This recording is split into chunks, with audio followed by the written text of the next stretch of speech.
Welcome back to Workshop Wednesday. I'm Chelsea Bussemeyer, and today I want to share with you a little secret that has saved me, let me just say, more than once. This is a trick for how to fix a snag. Now, a snag is simply a thread or a yarn that's been pulled out of your fabric. They always seem to find themselves on the center front, right in the middle, in the most noticeable place. Switching out that entire piece would be a lot of work, and you might not always have the fabric. So what exactly is a snag? Well, a snag is simply when a yarn or thread is caught, one of them threads is pulled out of the actual weave.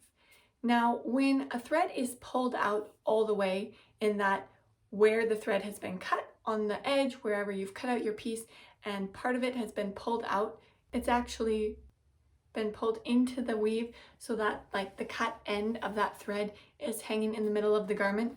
There's not a lot you can do besides cutting it off. Now, before you do cut it off, you might want to pull it to the wrong side. If it's pulled out on the right side, which most often snags are, just because the outside is the side that gets the most rubbing or catches on jewelry or that sort of thing, you can take a needle, poke it through the material, and thread in that little piece of snag and pull it to the back side. This is also my favorite trick when working with knit fabrics, because knit fabrics, when the loops in the net get pulled together in a snag, you can't always massage them back to place. Giving it a bit of a stretch in different directions and moving it around can help that thread move back into place, but it most likely will not go all the way back in. However, if you bring it to the wrong side, you can leave it there and it can just hang and it won't be as noticeable. Or if it's really long, you can cut it and knot it off in the back. With knits, the most important thing is to remember that if you have it cut off, it definitely needs to be fastened somehow so that it's not going to continue to unravel and create a hole in your knits. If it's just one thread that's been all the way pulled out from the edge of a woven material, then you can simply just pull that to the back and cut it off flush with the garment. The thing to remember here is that one of the threads is then missing from that point all the way to the edge. So it can sometimes cause a little bit of a pattern disruption. Satin, for example, is a weave that can get disrupted easily when one thread is missing, just because the threads don't interlock very often. So when one is missing, it's pretty obvious. A finer fabric will also be less obvious than a coarser fabric, but finer fabrics are also more sensitive and easy to snag than a coarser material. Let's take a look at a project, a chiffon skirt that I've been working on that happens to have a snag right in the middle. So here we go. We've got a snag right across this fabric, right in the center. Here's a little loop. It's probably about 1/2 inch in total that's hanging out, so fairly long. And I can see that since it's very centered in the fabric, it probably hasn't actually pulled length out of the material right from the raw edge or the cut edge. It's just a center snag in that it's misplaced the thread along this kind of whole distance in the center. So what we're going to do here first is just give it a little tug. Just giving it a tug along the whole length of the snag. Oh, I can already see half of it has kind of disappeared into the fabric, and there's only a small amount here left sticking out. That worked really well this time, and you'll find on some materials that will work well enough, and some materials need a little extra help. So the next step after you've given it a little tug is to just run your fingernail from the start of the snag or your finger, either one, kind of towards where you've got that little bit of yarn sticking up, and from the other direction as well. So what's happening here is because the material, there's more surface of the material showing than the snag, when I run my fingernail and scratch it along, it moves more of the fabric than it does the thread. So the thread has the opportunity to kind of slide back in place into the weave. Now this snag has gone down really, really nicely. There's somewhat of a tiny little bit of a bump, but in this case, I think by the time it's in movement, in flow, this snag won't be noticeable at all anymore.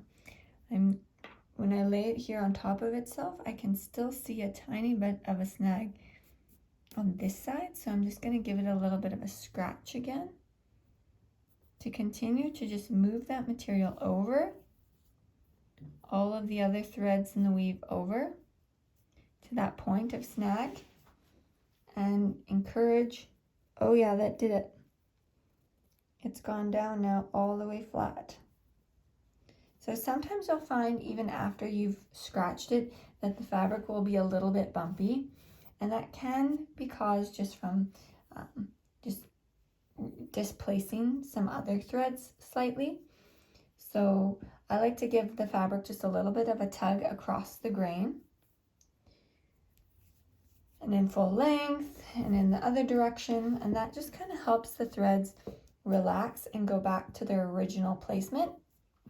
And then finish it off with a nice pressing, a nice steam, and that'll be the final trick you need to get your thread to lay down and remove that snag and lose that panic feeling.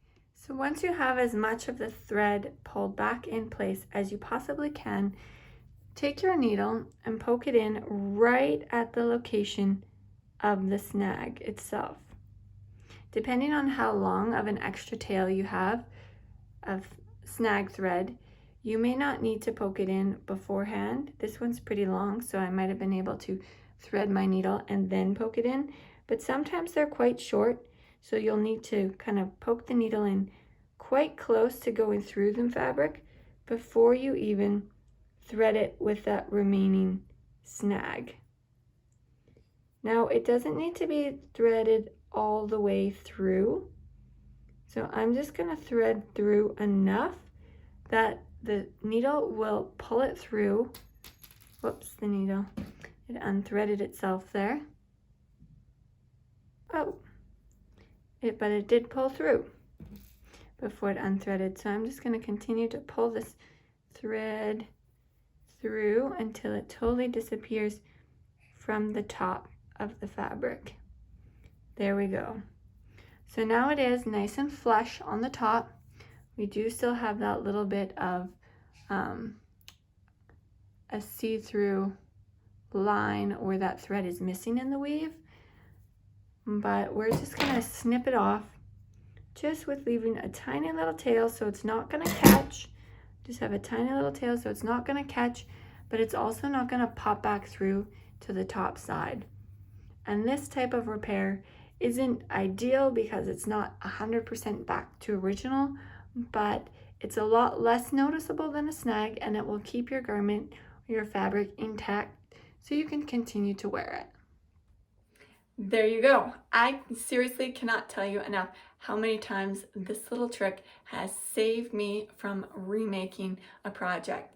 It's simple and it's easy and it works so well, whether it's just pulling it or that scratch, which is really a priceless tip, and then finishing off with a good pressing or ironing. You can get rid of almost any snag in the center of a fabric. I hope you enjoyed this episode of Workshop Wednesday and that it comes in handy for you next time you have a snag.